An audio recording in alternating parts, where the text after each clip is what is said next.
जो बच्चे दुकानों से चीजें खाते रहते हैं, बेकरी की चीजें खाते रहते हैं, फास्ट फूड खाते रहते हैं, बर्गर, शवारमा, पिज्जा, टॉफियां, बिस्कुट, न जाने क्या क्या कुछ खा रहे हैं, स्नैक्स वगैरह, ये सारी चीजें खा खा के बच्चों के गले मुतासर होते हैं। अगर आपने घर के अंदर ये नुस्खा बना के रखा तो आप अपने बच्चों को क्यों नहीं इस्तेमाल करवाते? बच्चों को रोका नहीं जा सकता।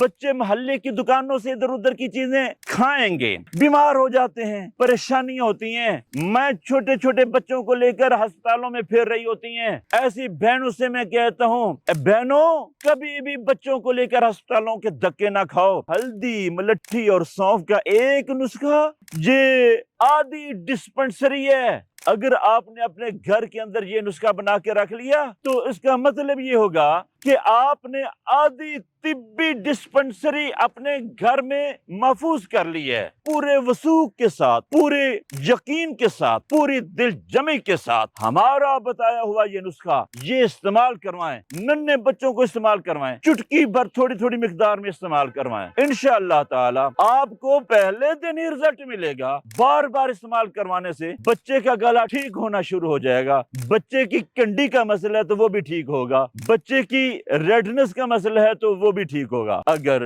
बड़ी उम्र के बाज़-औक़ात कोई अफराद है, जैसा कि ये सवाल है कि गले की रेडनेस खत्म नहीं होती, तो ये नुस्खा इस्तेमाल करें तो इंशाअल्लाह रहमान जरूर फायदा होगा।